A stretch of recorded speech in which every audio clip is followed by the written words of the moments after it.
Oh, geez. I was muted the whole time. Okay. Hi, everybody. Sorry. Didn't realize I was muted. So last night's live, I set to private for a couple different reasons. I just wasn't happy with some things that went on. So I just felt it was better to private that live and redo it. So most of the stuff you're going to hear tonight is going to be pretty much the same that we went over last night. I will be showing some videos and such from the news media.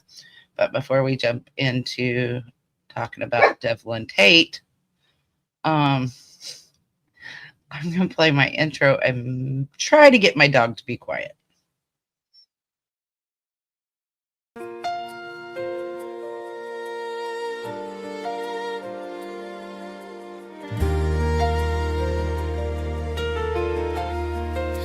No amount of time will make us stray. We'll keep searching through the darkest day for every soul that's lost or gone. We'll fight until the break of dawn. American justice stands so tall. We won't rest until we found you. For all the lost, both near and far, you're in our hearts. You're who we are.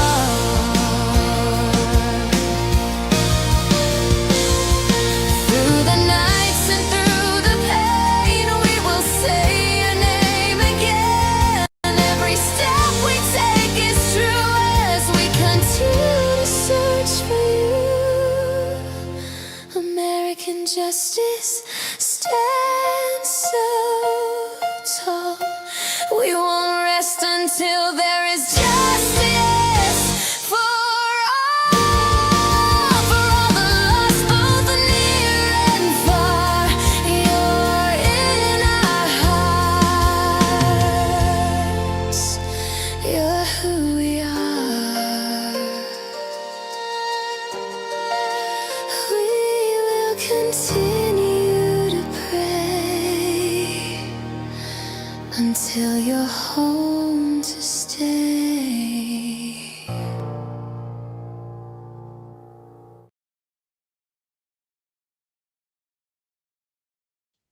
So this is Devlin Tait, and he's who we're going to be talking about.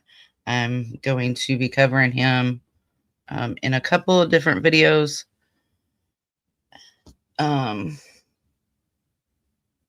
You guys know how I am. My brain is not here tonight. Maybe I shouldn't have done a live. Anyway, so let me say hi to everybody. My dog is on my last nerve right now. Hey, Kelly. Hey, Jennifer. Or Jerry Lynn, sorry. See, he doesn't want to be quiet. And he's barking at absolutely nothing. He is literally staring at thin air barking. It's like, oh my gosh, stop. Hello, Sailor Moon. Justice, where I'm going to assume that is Jack and Lily. Hello. And hello again. Okay, so this is Devlin Tait. Right here. And Devlin was last seen on April 21st, 2025 at 8:21 a.m. He was captured on surveillance cameras at Carl's Market on 4th Avenue in Lake Odessa, Michigan. A friend reported tracking his location at 9:28 a.m. near Sewer Plant Road in Lake Odessa, but he has not been seen or heard from since. 1 second, let me yell at my dog here.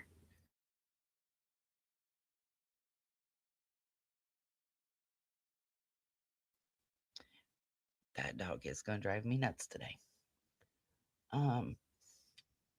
Devlin has autism and cerebral palsy, and his family is extremely concerned for his health, safety, and well-being. He was last known to be wearing a black zip-up hoodie, a white t-shirt, blue jeans, and black cowboy boots. He had his wallet, cell phone, phone charger, charging block, and a 3-inch navy blue flashlight with him. At the time of his disappearance, Devlin was 18. He's since turned 19. He weighs 170 pounds and stands 6 foot tall with hazel eyes and brown hair. He does have some peach fuzz on his face and a mole on the left side of his nose, which you can see in this photo. If you have any information on Devlin's whereabouts or have seen him, please contact the Iona County Sheriff's Department, the Missing in America Anonymous tip line, or call 911. Iona County Sheriff's Department number is 616-527-5737, and the Missing in America tip line is 1-844-MIA lost. So, again, for those of you that are just coming in, I did do a live yesterday, but some things happened during that live that I wasn't happy with, so I did set that to private. So we are going to go over Devlin's case again today, and hopefully it goes a little bit better. Hopefully. So I changed how I was going to do this. Oops. Didn't mean to do that. So we're going to watch. This is from WILX Channel 10.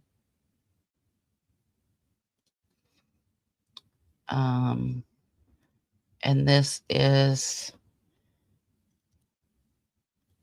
the link to this article in the chat. And so it says the family pleads for help to find a missing teen with special needs. Lake Odessa, Michigan. A family in Lake Odessa is looking for answers after a loved one disappeared. See if I can make this bigger. There we go. Now you guys can actually read it. It's heartbreaking not knowing where he is or how he is, said Tim Host, a family member of Devlin Tait. Devlin was wearing a black zip-up hoodie, t-shirt, blue jeans, and cowboy boots before he vanished. He's just shy of 19, but the family said he is much younger mentally, and it's been reported that he has the mental capacity of a 7 to 8-year-old child. Devlin is diagnosed with cerebral palsy, ADHD, Tourette's syndrome, fetal alcohol syndrome, and autism. It doesn't say autism in this one, but he is on the low end of the autism spectrum. It's just important for us to find him because we love him, and it's not like him to be gone for this long, said Sabrina Cook, a family member of Devlin Tait. Ever since his disappearance, the family has been working hand in hand with law enforcement and have even taken to social media in search for answers. They've even conducted search parties. I'm not going to stop looking. I'm not going to give up, said Cook. The family is offering at that time, $1,000 reward for finding Devlin. They are selling t-shirts and signs to add to that reward.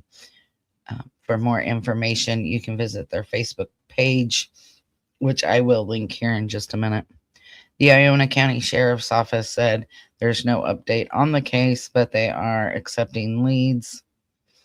If you know anything about where Devlin might be, contact local law enforcement.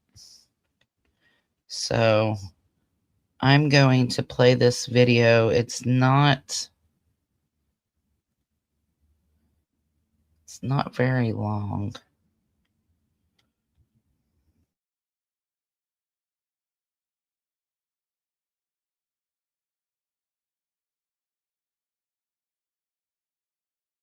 Anything like this would happen. A family in Lake Odessa looking for answers tonight after their loved one disappeared. Good evening. I'm Ann Emmerich. Devlin Tait, an 18-year-old with special needs, was last seen on April 21st in Lake Odessa. Now, 8 days later, he has yet to be found. News 10's Amaya Kuznicki sat down with his family tonight. She joins us now live in studio with details. And Devlin Tait was last seen wearing a black zip-up hoodie, t-shirt, blue jeans, and cowboy boots. He's just shy of 19, but his family said he is much younger mentally. They're asking anyone with information to come forward to help bring him back home. Even I break. Oh, I know. I've broke quite a few times. Something that can't be helped. It's something Tamara Host and Sabrina Cook say they never thought would happen in their small community of Lake Odessa. It's heartbreaking, not knowing where he's at or how he is.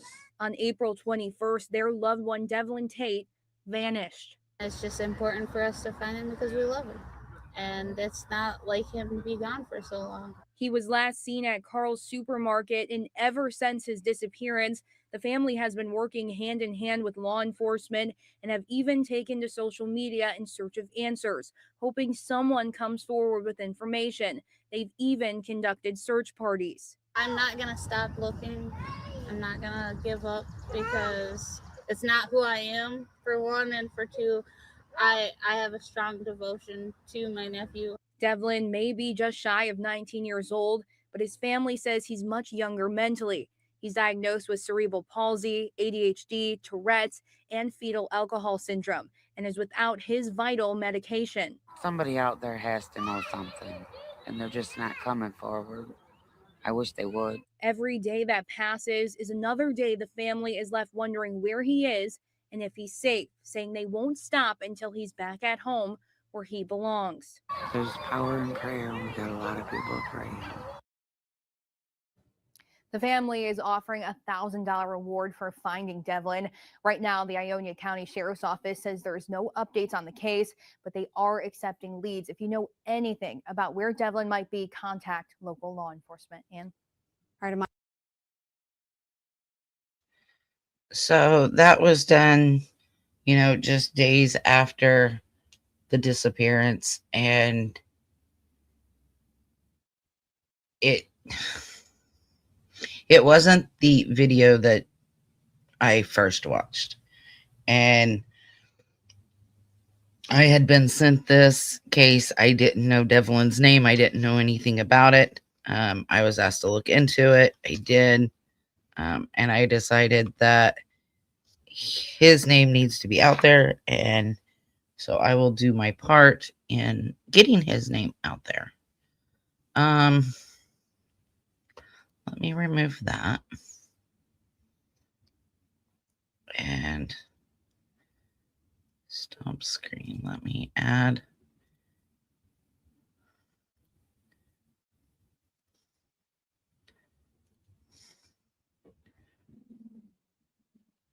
My dog's over here growling. I'm distracted today. Hopefully that is not too big. So I'm going to play out this video. Again, it's not very long. And then I'll be back here in just a second.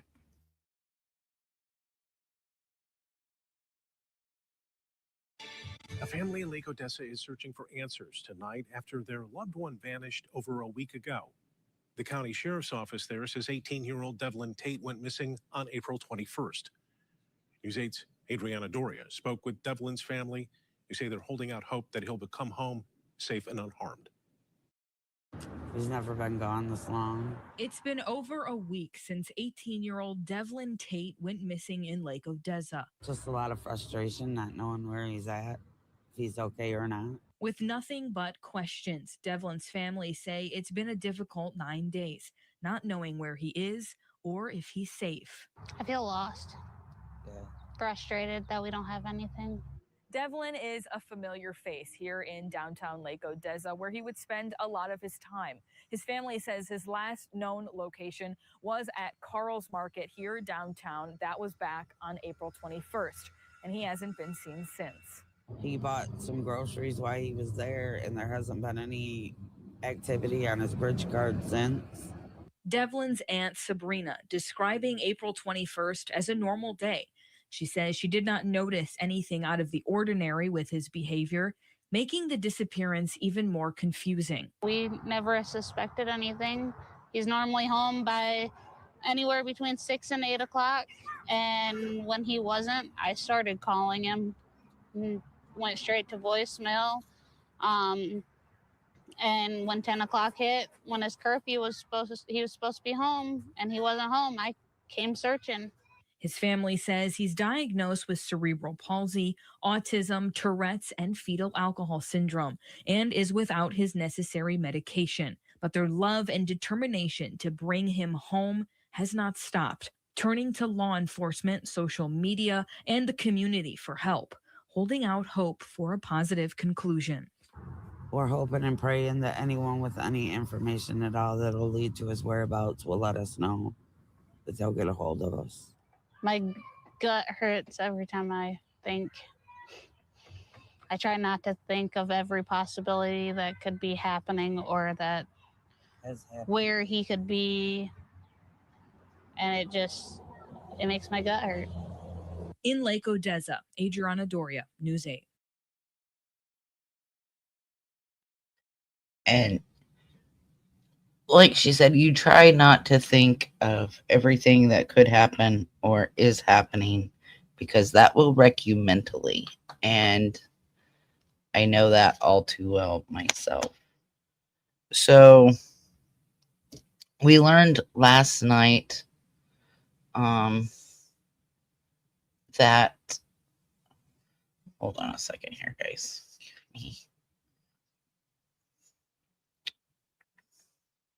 Give me 1 second here. Let me share this. So we learned last night that his phone last ping was around 11 o'clock. So these are all pictures of Devlin. That's his grandma there. So if somebody would want to donate, here's how you do it. The money goes to Reward for Information. I know that they've held some bake sales and yard sales, and all that money went to the reward to bring Devlin home.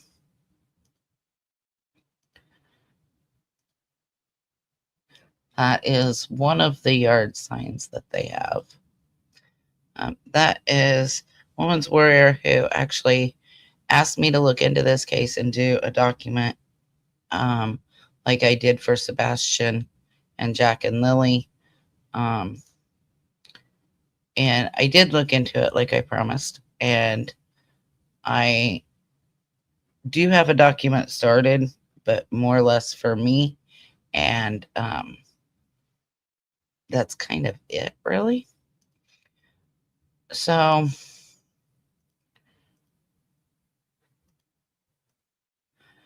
this is something that I had noticed, and I took a screenshot of it. It said some people have asked about the Life 360 ping, reportedly showing Devlin near Sewer Plant Road, which I now know is actually named French Fry Road, and it runs kind of behind the dollar store, the Family Dollar. Here's what we know. The Life 360 pings are not official law enforcement records. We all know that.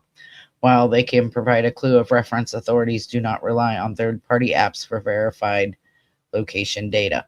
Law enforcement verification, the only official confirmed ping from police records, came around 11 p.m. at the trailer park. And we know that Devlin was reported by somebody around a blue or black car, and that he seemed very reluctant to get into that vehicle. they're at the trailer park. We know that a teacher's aide of his lives in that trailer park. It's reported that her place has been searched.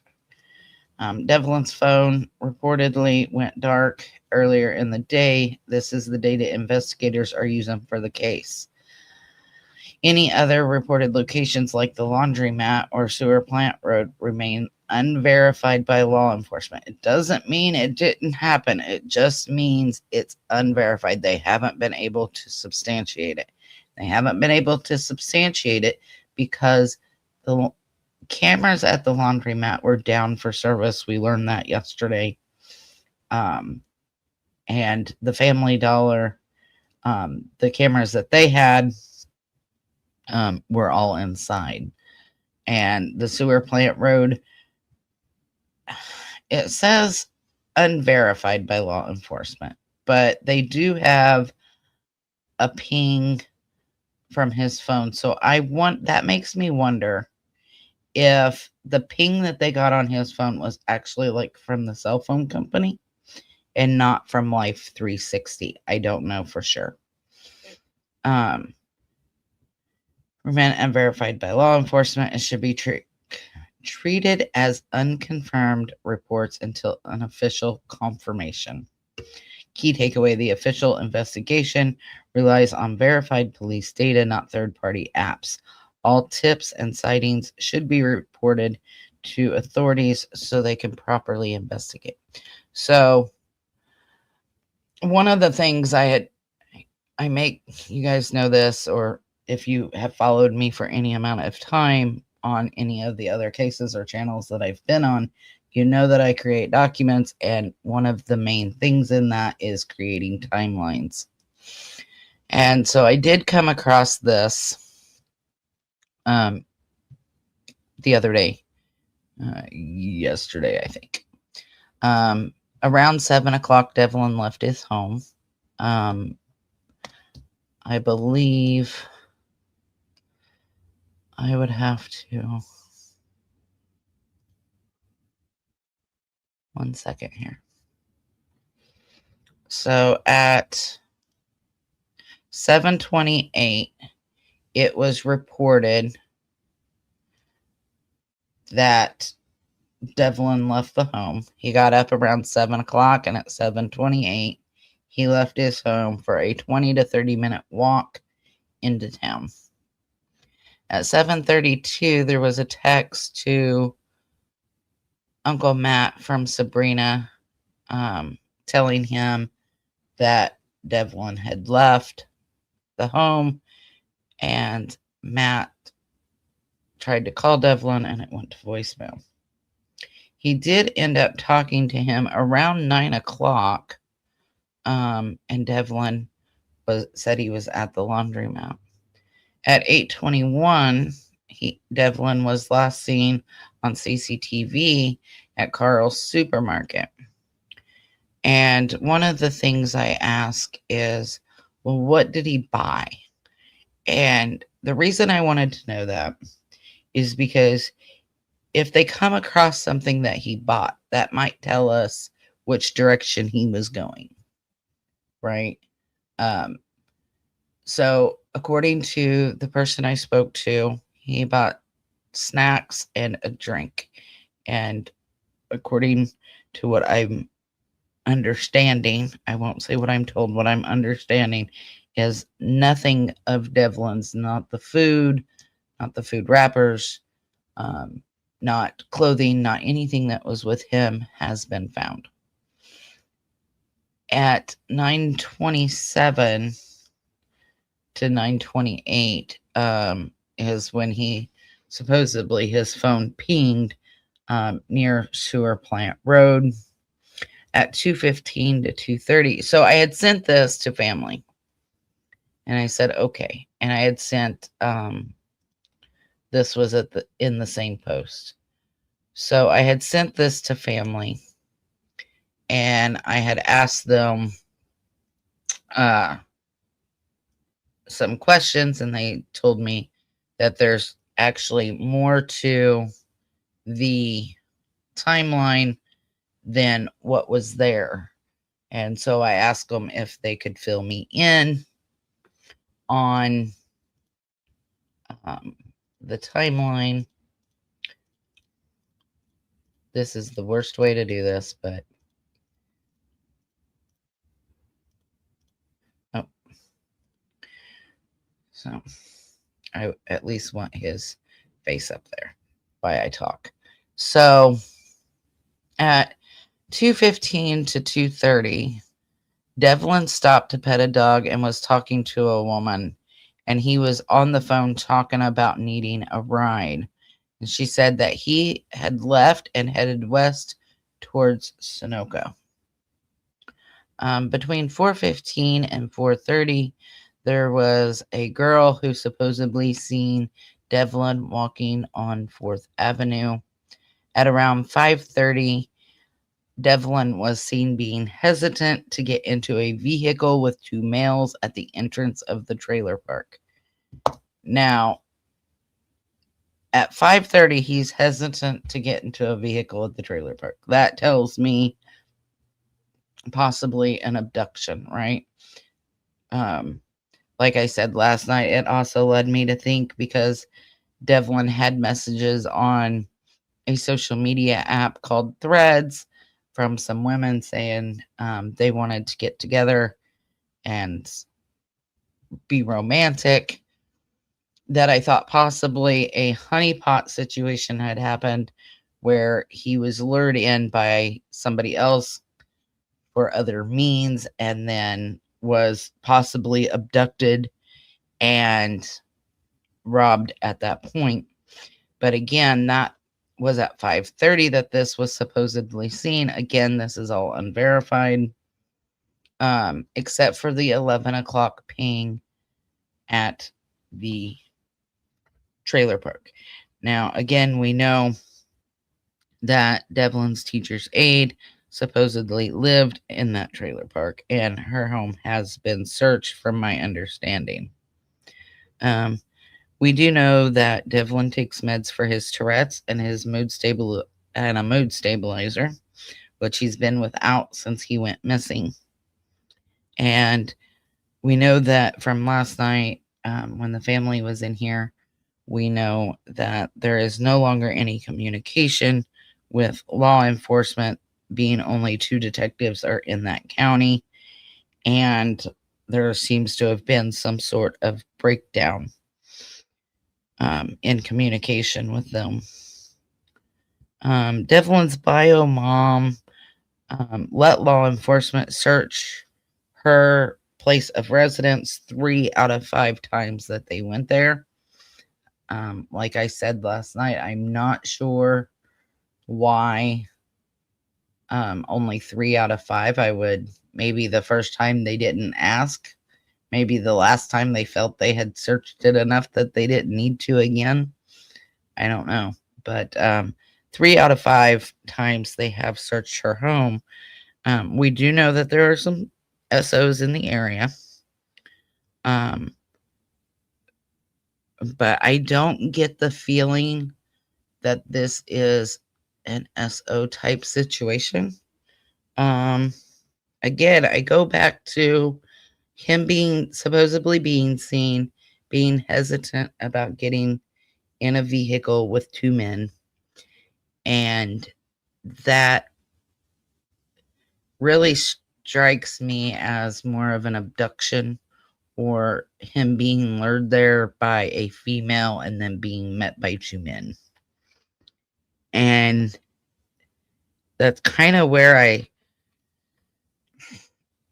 I've kind of stalled, because I don't feel like the family has anything to do with this, because I have talked to the family for a couple days, and I have asked some very tough questions and some very hard questions, and quite frankly, some questions that they could tell me is none of my damn business. And they haven't done so. They've answered every single question that I've had. And some of the questions I had was because in a couple of news articles that I had read, has said Devlin might be reluctant to come to law enforcement because he's got some past cases or some ongoing cases. And I asked the family, what are, can you fill me in on this? And they did.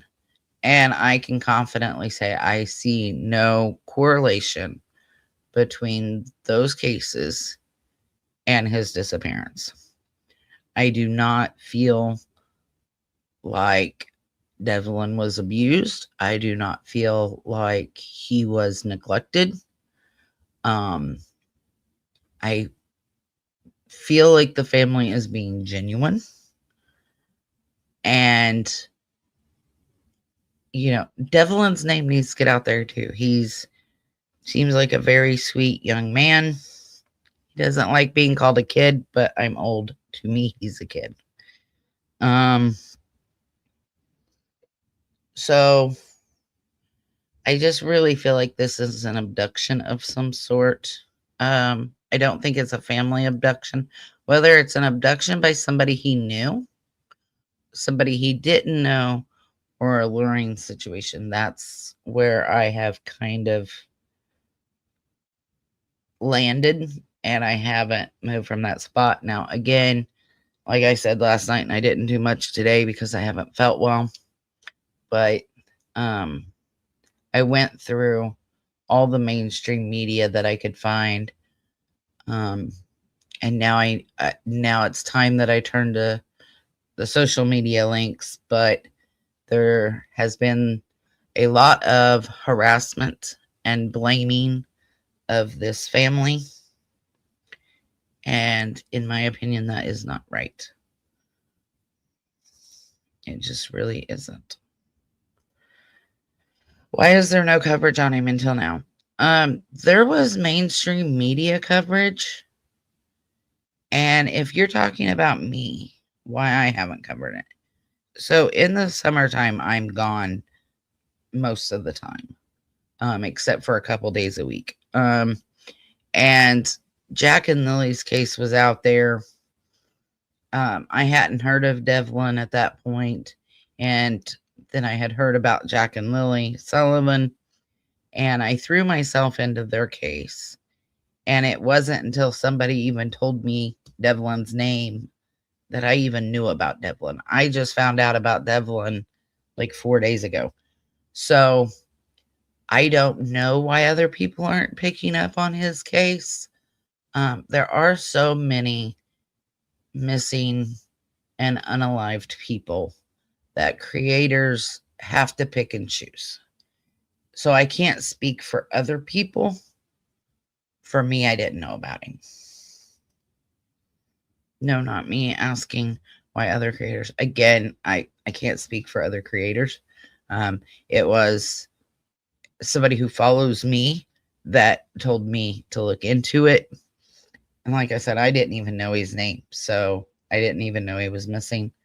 But I have informed the family that I will cover his case with or without their help. It's up to them if they want to talk to me. When I reached out to family, I did not expect family to reach back out to me. I did not expect them to respond to me. I'm not somebody special. I'm not a PI. I'm not an investigator. I'm not law enforcement. I'm nobody. I have less than 300 people on YouTube. I'm not one that has, thousands of followers that can get his name out there. But what I can do is do my part. And by that is keeping his name out there and going through scenarios and trying to figure out what's what. And again, I'm going to do other lives on him, but this one I wanted to focus on abduction or a honeypot luring type situation, which is where at this moment where I feel this is. I had asked the family if this was a high crime area, because I don't know anything about Lake Odessa. Is it a big city? Does it have a lot of crime? And I was told no. There's not a lot of crime. They consider it a small village. I think it's got around 2,500 people or so. To me, that's not small, but I come from a town of a whole lot less. Um, and it wasn't abnormal for Devlin to walk into town and walk around town and then come home. And it wasn't until they didn't hear from him between 6 and 8. They didn't get a call, because the family told us he would call while he was on his way home and talk to them until he got home. And they didn't get that call. And then his curfew came and he wasn't home. And that's when they started to worry. And I can't blame them for that. I would too. But I had asked, well, was it high crime? Because if there's a lot of crime, if you're in a big city and there's a lot of crime, the chances of you coming across, say, somebody being robbed or unalived or some kind of rug activity or something of that nature is higher. And so that was important for me to know, to get my bearings as to what this town was like.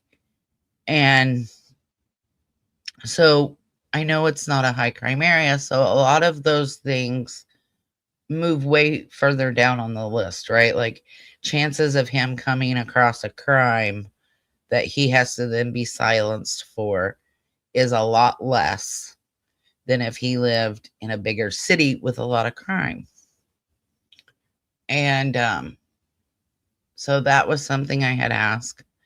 And then I know, like I said, there on Threads, there were 3 women that had messaged him, whether or not they're real, whether or not they're fake. I don't know. But they had messaged him saying, they wanted to be intimate. They wanted bouncy wow wow. They want to be with him. And so that leads me in my mind to a luring situation that he was lured away. He was lured to a location. And then, at 5:30, he's, seen at the entrance of the trailer park, and he's reluctant to get in a vehicle with 2 men. Well, was that because he was expecting a woman? Why be reluctant to get into a vehicle? Well, you don't know the person, so you don't want to get in the vehicle with him. You don't trust, him, but you don't trust him. There's a lot of reasons why you would be reluctant, right? To get in a vehicle with somebody. My baby's Army 1. I started getting into true crime with Lily and Jack. I seen in some other chats someone going by, I think, Panda Bear's mom, trying to raise awareness about Devlin. Yeah. I was referred to this by Woman's Warrior, who I guess is a mod or a follower of another channel. And so I looked into it. There has been a YouTube channel that has, like I said, harassed, according to who I'm speaking to, has been harassing family, making outrageous claims and lies, and just being very rude. I don't do that here. If if I'm going to accuse somebody, trust me, I will have the evidence to back up what I'm saying. Just like in Jack and Lily's case with abuse, I will state that they were abused. Why? Because I've got photo evidence to prove it, and I have no problem bringing it up. But I don't get that with this case. I don't get that feeling of abuse or neglect or family involvement. And I don't believe he would just walk away. I think if he would have just walked away, there would be some evidence of that, i.e., he would have been seen or something else. So that really only leaves us with a few options, right?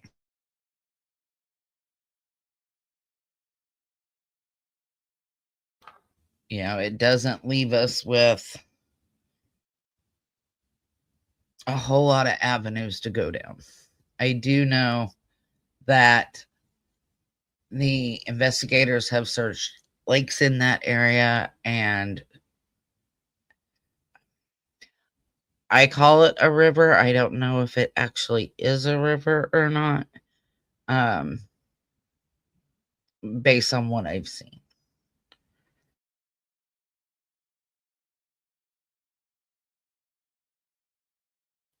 So, some of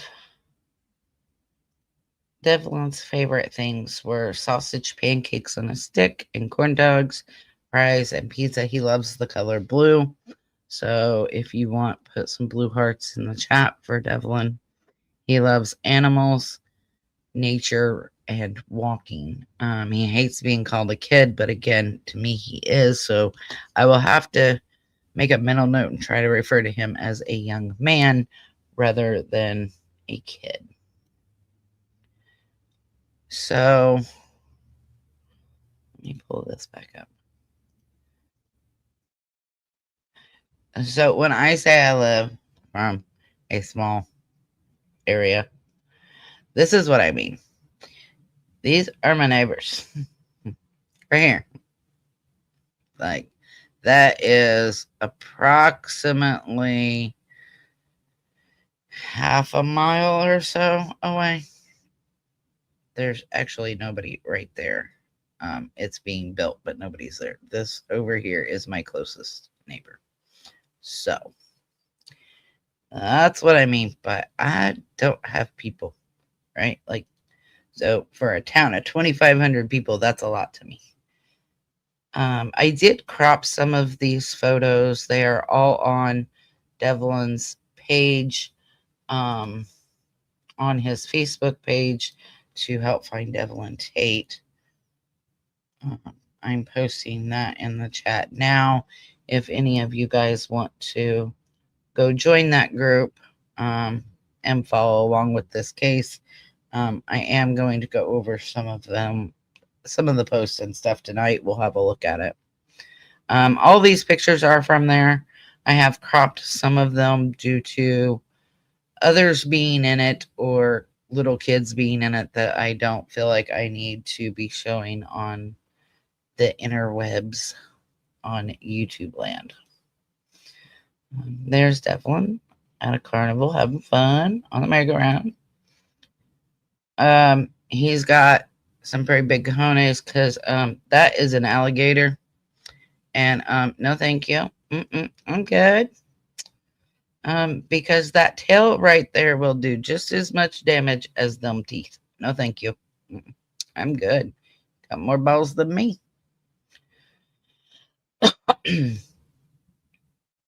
He seems like a very sweet young man. He really does. He's got the face of mischief there. He looks like he's gonna get into something. He had in this one some sort of like costume on. Right? No gators. I'm good. I'm good. Nope. Like I said before, this here is his grandma. And you can see he's just got the hugest smile on his face. You can tell he loves his family. And, no family is perfect. And I said this last night, and it's worth repeating. No family is perfect. All of us have things that go on in our families that we would not want put under a microscope. And when somebody goes missing, very often your entire life is put under an absolute microscope. And there are things that happen that, if taken out of context or looked at out of context, can look really bad and make your family look bad or make you look bad, even though that's not truly how it was. And that's sad, but it is a reality, right? There's Devlin when he was younger. And again, this is if you want to donate or anything like that to the reward money. He's had several missing persons flyers. Um,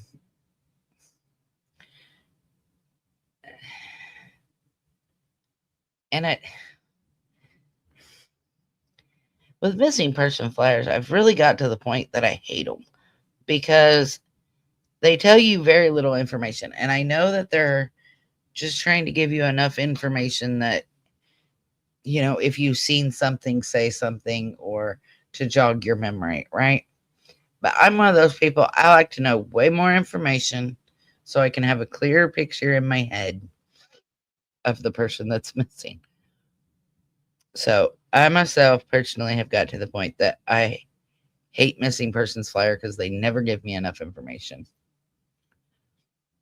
Again, there is one of the yard signs that they have, and this one sits out front of his home.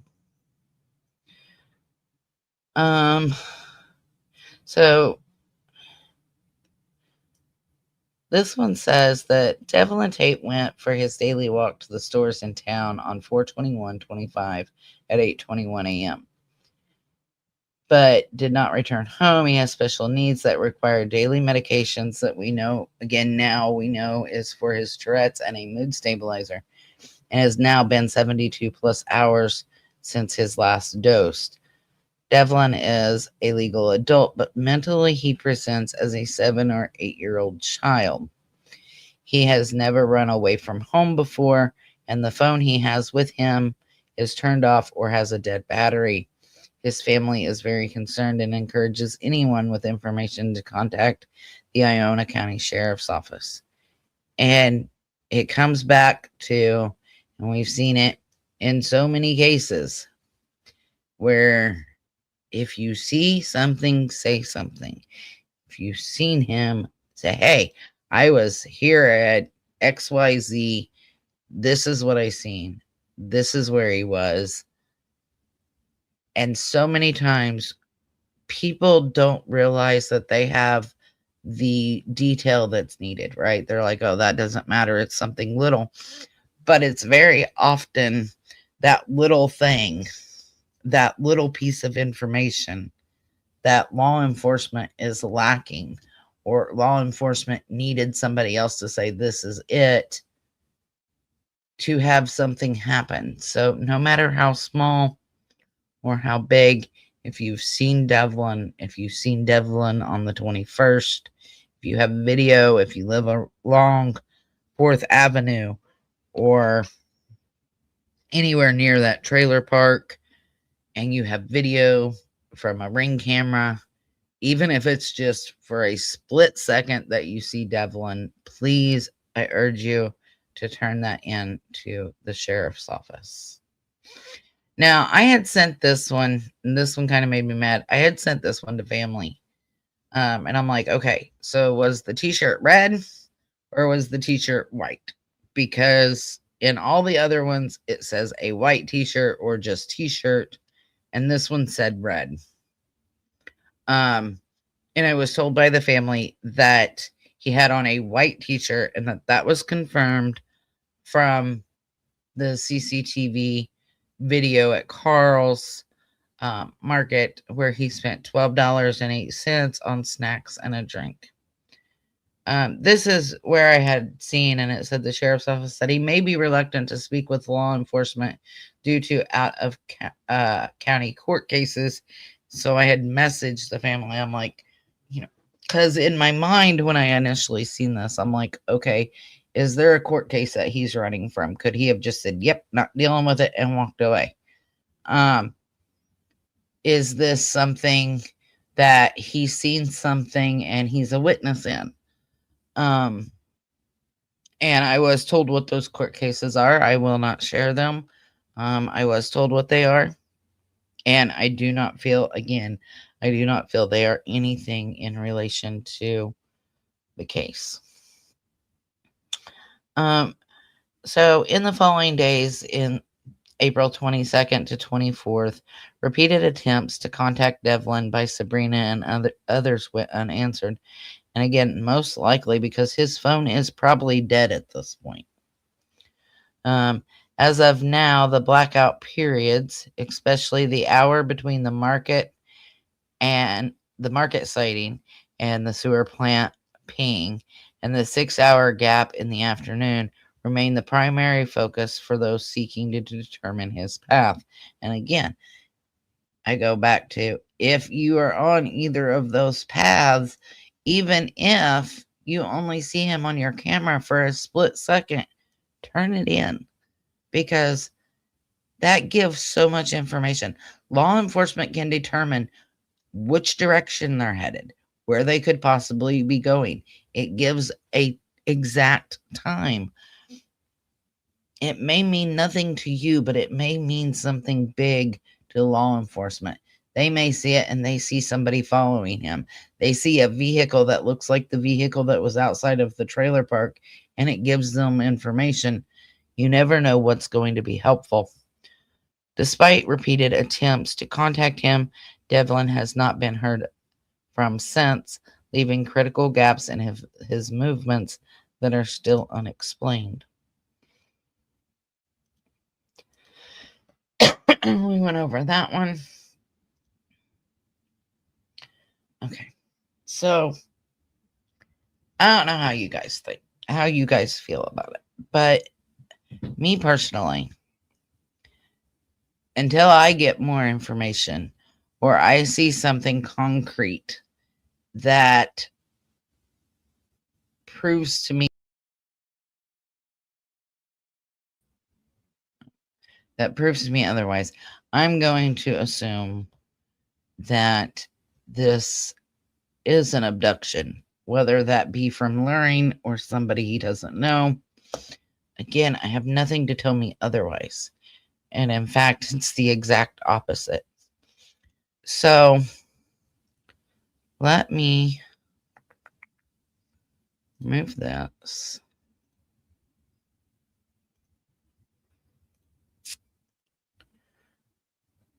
Share screen. So let's look at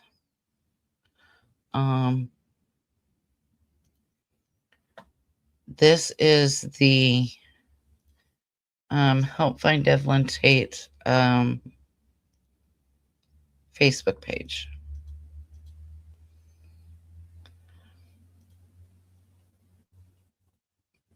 We did find out yesterday that a couple of days prior to Devlin's disappearance, that he had been posting on Facebook looking for a job.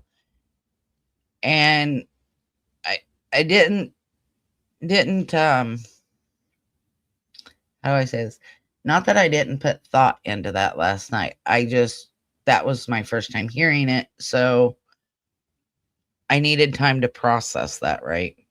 And after thinking about that today, that is another thing that could point to an alluring, right? Hey, I've got a job for you. I need you to come mow my yard. Meet me at XYZ. Or, hey, I need somebody to help me do something around the house, right? So that goes also to the possibility that he could have been lured away for some sort of abduction or nefarious reasons.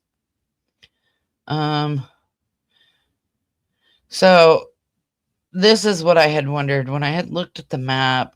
I had made notes to myself to ask about the creeks and the ponds and the rivers in that area, not necessarily just by the trailer park, but it has been searched. With the search teams, they went back as far as they could. She said they did see a few cameras along the way in the woods. So if those are your cameras and you have trail cams in that area, I urge you to look at them. I urge you to go back and look at them a second time, just in case you missed anything. And if you see Devlin on them, to turn it in.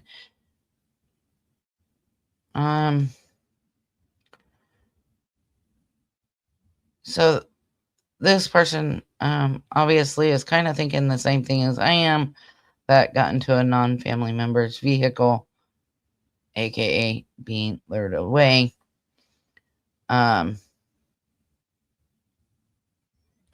So this is a family member here that responded to this post, and it said, after analysis and lengthy discussion, and no, I will not reveal my sources, the most probable scenario is that Devlin got into a non-family member's vehicle in Lake Odessa with someone he knew on that Monday after Easter, April 21st, 2025. I would expand on that and say it was even possibly somebody he didn't know, due to him being reluctant to get in the vehicle. So I suggest we all think about someone who borrowed a vehicle unexpectedly, and maybe it came back cleaner than when it left, or maybe someone who drives a dirty vehicle normally and suddenly had it spick and span. Also, I believe it's probable that the Iona detective has interviewed a person or persons whose story they do not believe. I think that's very possible. Oftentimes they talk to the suspect and don't realize they're the suspect at first. The best thing you can do is contact the Iona police with anything that was odd, not normal, or things you might have heard. Hearsay evidence is not admissible in court, but can lead a detective to the truth. That is true. However, you don't want to bog this small sheriff's department down with BS tips, right? So if you're reporting it, I would urge that if you're going to report hearsay, that it better be dang good, right? Like, don't just report BS. Oh, well, Joe Smo was walking down the street and said XYZ. No, it needs to be somewhat credible. So it is also true about water and young people with disabilities being drawn to water. Yes, it is. It's just statistically true that people with autism and younger people are drawn to water. I wonder what he is like in person, how he acts, talks, etc. I would love to know the same thing. From what I understand, he was very helpful around the house. He would help clean, and he was very polite. That's what I've been told. So the family member said, I know it was sad someone seen a man, unsure if it was Devlin, get into a vehicle in the trailer park uncomfortably. But she didn't remember much, as it was days prior to her messaging me, because she didn't even know Devlin was missing till then. So, yeah, if somebody is reluctant or uncomfortable or hesitant to get into a vehicle, that tells me either they don't know the person or they don't trust the person. And if he was getting into a vehicle with family, he knows his family, right? He knows who they are. He's just going to be like, oh, hey, Uncle Matt's here to take me home, right? He's not going to think anything of it.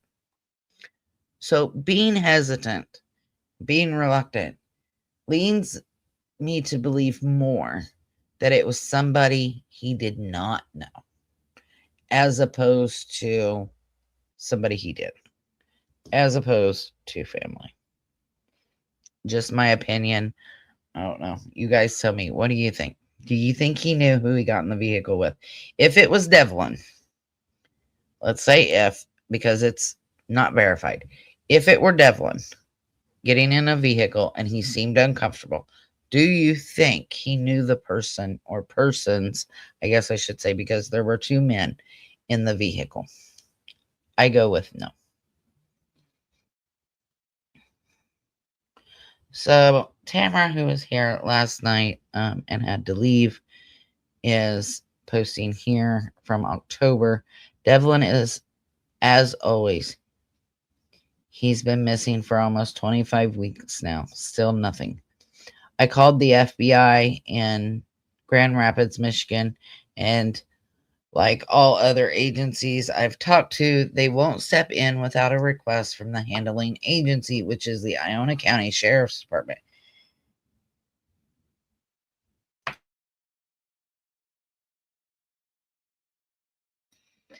And, you know, if you've followed true crime at all, you know a lot of small departments, even sometimes big departments, do not want to turn over jurisdiction. They do not want to give up the case, give up the caller. They want to handle it themselves. It turns into a pissing match, which is so uncalled for, especially in missing persons cases. And, you know, the FBI has way more resources than I'm sure this small town does. So I just don't quite understand why the detectives and investigators in this small town do not want help. That's why I was asking what he's like. Has he never met a stranger acting? Is he modest? Is he an excitable person? I can try to find out. Because I don't know. Generally, and I mean, generally with autism, they're very outgoing, but I've also come across people who are autistic that are not outgoing. So I will attempt to find out an answer to that. So she continues to say, when Jessica Peckham, which is the biological mother of Devlin, says she has the Arizona FBI working on his case, she is a liar. I want so badly to call her out on all of her lies, but she has me blocked. She is taken up with Lady Freedom's Raw Narratives on YouTube, who also blocked me and has yet to answer my last email to her. She got pissed because she didn't like my attitude or what I had to say to her. Let her stick up for Jessica Peckham, Devlin's bio mom, who didn't even want him. I'm sick of keyboard detectives and their assumptions, insinuations, accusations, theories, lies, etc. I won't read that next part. You guys can see what it says. Someone knows something. They heard something. They saw something. Whatever the case may be, but they have yet to come forward, and I pray they get a conscience soon. And I have to back her up on that statement. Somebody's seen something. Somebody knew something. And somebody just hasn't said it yet. And they need to. To those of you who stand behind us and support us and pray for us, including Devlin, when I say this, thank you from the bottom of my heart. We appreciate that. And I want to say to Devlin's family, because I know you might watch this on replay, I do stand behind you and I am here. Let's see what else is on here besides other missing people. I hate when people say stuff like that, because I get that people have the best intentions when they say stuff like that, but not everybody believes in psychics or mediums. They just don't. So this is where I got Devlin's latest poster. And she said, update. I have signed on with Missing in America, and this is Devlin's new flyer. For anyone who wants one or to help get them passed out, I will be printing off a bunch today. I will be sharing this post to my groups momentarily. I will say I have this on my community post. I also have this on my Facebook. And I have shared it. So if you want to go to the community post and grab it and share it out, I would be thankful for that. And I'm sure the family would be as well. I believe because they didn't raise the funds or a nonprofit organization, they could not put the reward on the flyers. It is currently at $6,000. I'm hoping that with fundraising efforts and donations, we can get the amount raised.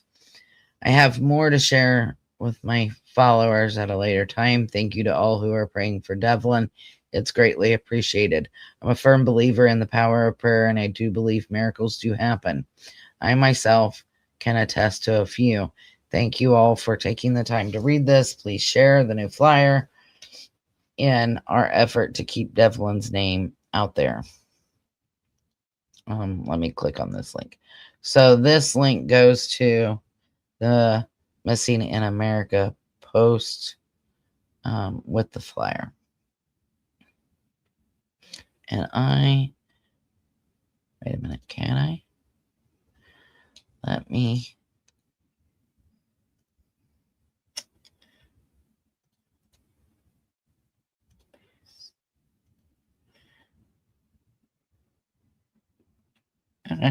Hopefully that link works. For the family, what does he like? He likes animals. He likes going out in nature. He likes going for long walks. He hates being called a kid.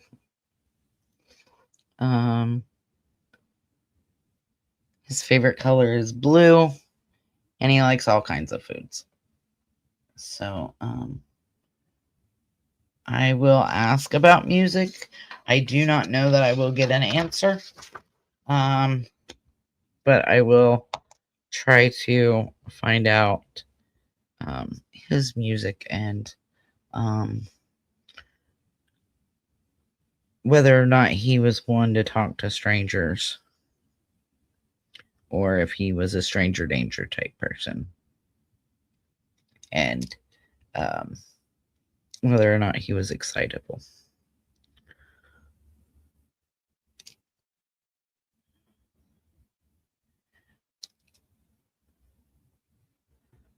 Sorry, I was just writing. Okay. So let's see. What else is on here?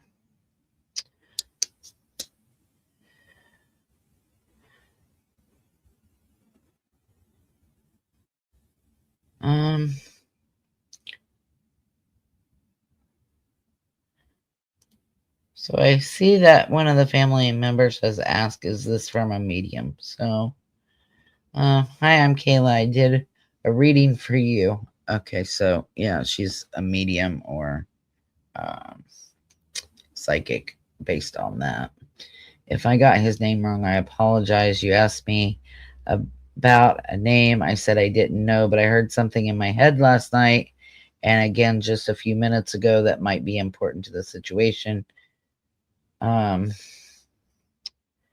don't put a lot of stock in mediums. I do actually on my page, if you go back, I do have a reading that was done, I think, which was kind of weird because it was spot on. But so she said, I wonder if he's talking to somebody by that name and his phone or on an app. And again, they don't have his phone. So how are they going to know that?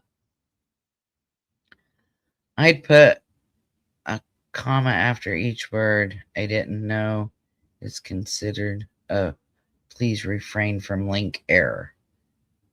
Huh? What said please refrain from a link? Do I have that stupid thing that's on Sunny's on mine where it says, don't post links. Don't post links. Let me see. Hold on. Let me actually open YouTube. Hold on. I don't even have it open, so give me a second here.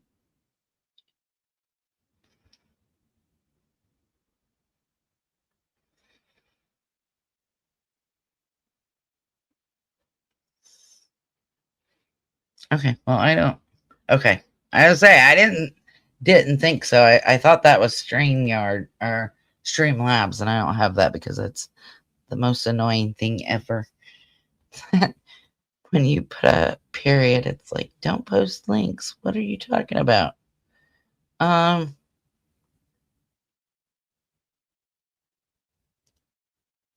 so let's look at this one. Oh, let me take that off.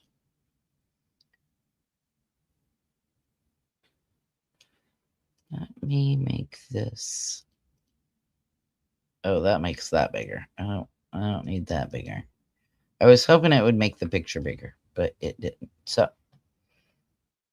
um, we know all of that. Okay, so it says details. Devlin is a high functioning young adult with autism, cerebral palsy, and requires daily medication. He was last known to be wearing, um, again, a black zip up hoodie, a white t shirt, blue jeans, and cowboy boots. His safety and medical needs are urgent.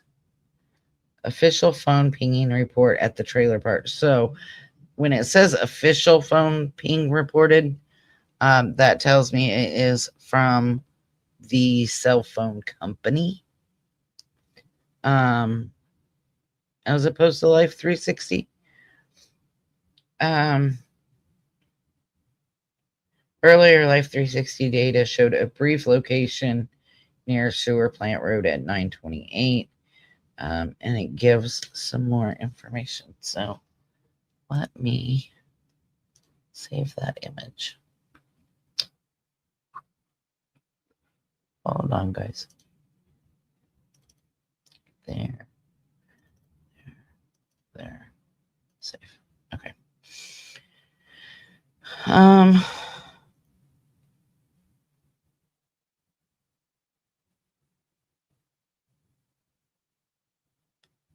so what we know and why Devlin's timeline still matters. Devlin's phone was last pinged in the trailer park around 11 p.m. on April 21st. By the time authorities recognized that foul play could be involved, any physical evidence would have likely already been compromised or gone. That delay matters, especially in a case where time is critical, and it is. Very critical that you get to that stuff, and that's why I say they need to treat missing persons as a crime scene until proven otherwise. But still,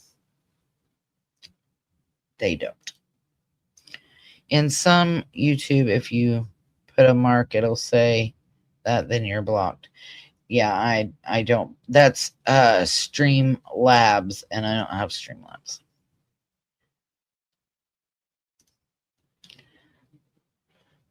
Yeah, it used to tell me it. I see it all the time in Sunny's chat where it's like, "Don't post a link," and I'm like, "They didn't," but it'll time you out. Yeah, it's crazy. Hence why I will never have it. Oh wait, you can always the word quote unquote or it's a place as well. Oh, I'm totally reading that wrong. Okay, so we know at 7:28 he left the home. He was last seen by Sabrina leaving the home. He was then seen on camera at Carl's Market at 8:21. After that point, that there's been no verified sightings, no confirmed encounters, and it says no public witnesses stepped forward, but that's not what I have understood. I have understood that people have stepped forward. They just can't. Their information can't be verified. It is important to understand Devlin's personal experiences, not to place blame, but to give context. A judge determined Devlin was capable of being an independent adult less than a year before his disappearance and before his later legal troubles. However, Devlin still faced challenges. He struggled to perceive danger and to recognize when his kindness might make others uncomfortable. So, Lynn, I think it was you that had asked kind of how he was, and maybe this is more into that for you. he struggled to perceive danger. So it sounds to me like he was very talkative to strangers. Um, that's what that reads to me. And that he struggled to perceive danger. So if Devlin struggled to perceive danger and was hesitant and reluctant to get into a vehicle with two people, he most definitely didn't know.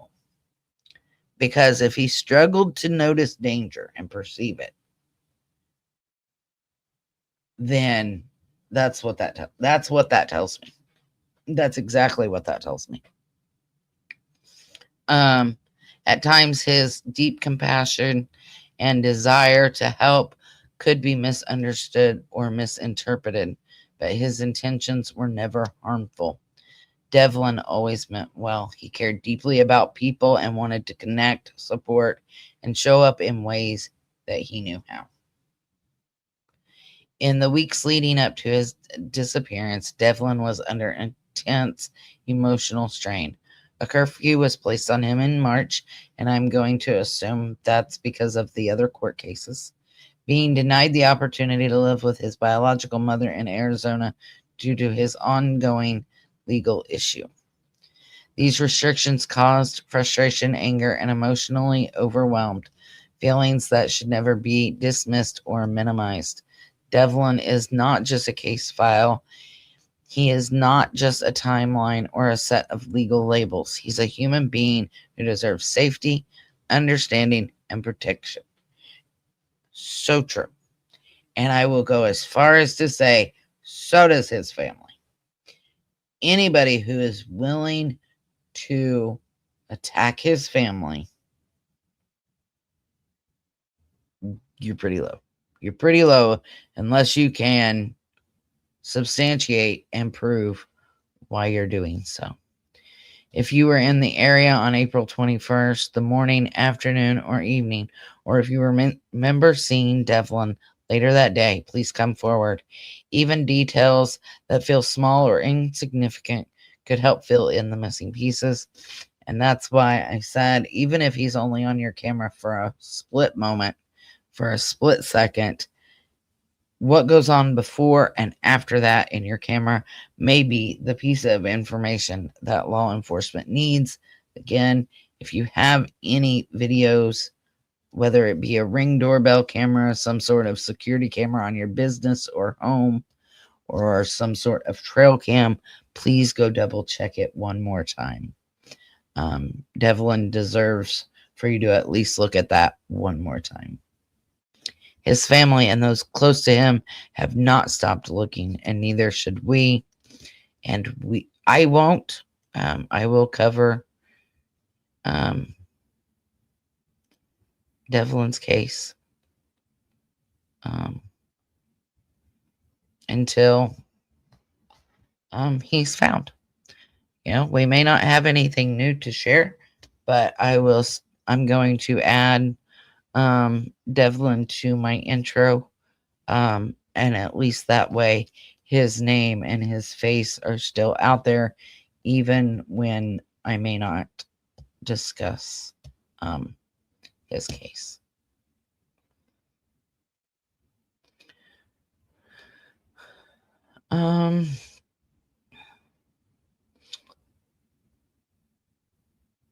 Let's see here. Just looking, yeah. So family responded. Did Devlin's phone ping between when he left Sabrina's house and 11 p.m. at the trailer park? Did he have money, debit cards that would have helped him? I do know that he had the Michigan version of a food stamp card with him. So Sabrina said that he had 2 debit cards but no money. On Life 360, it was shown to be he was shown to be on Sewer Plant Road at 9:28, but the police pinged his phone at 11.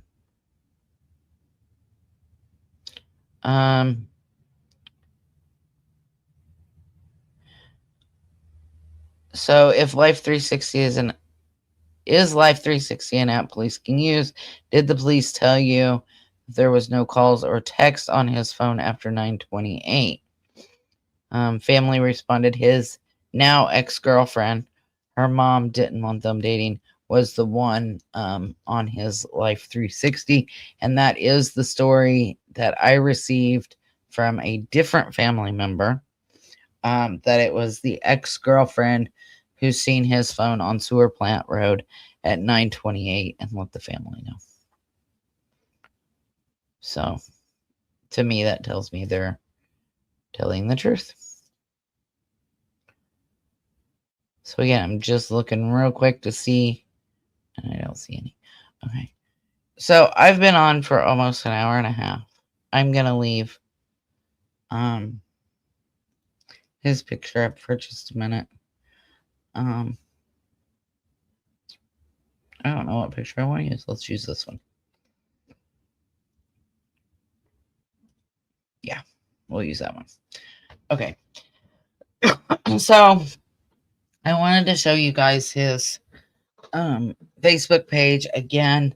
Let me grab that link and put it in the chat one more time.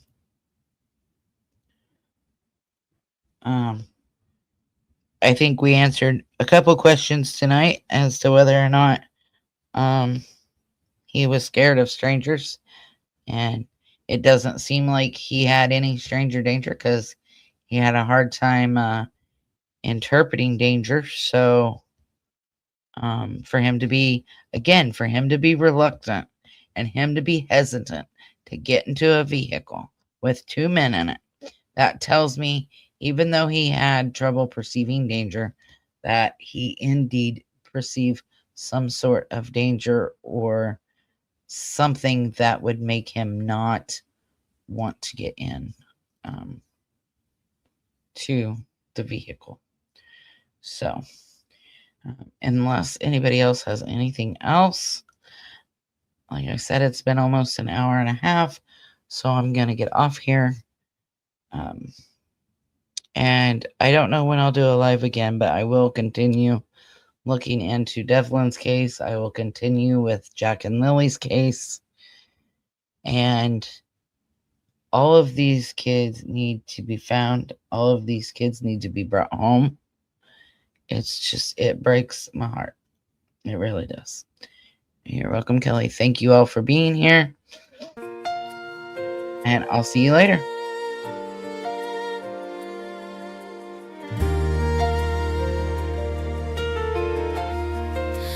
No amount of time will make us stray.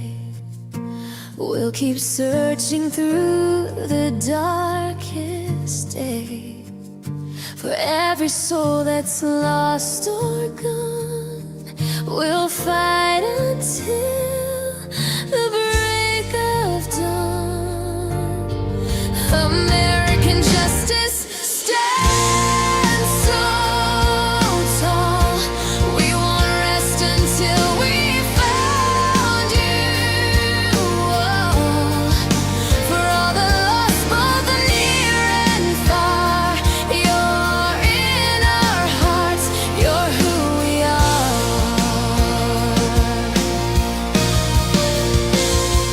Through the nights and through the pain, we will say your name again. Every step we take is true as we continue to search for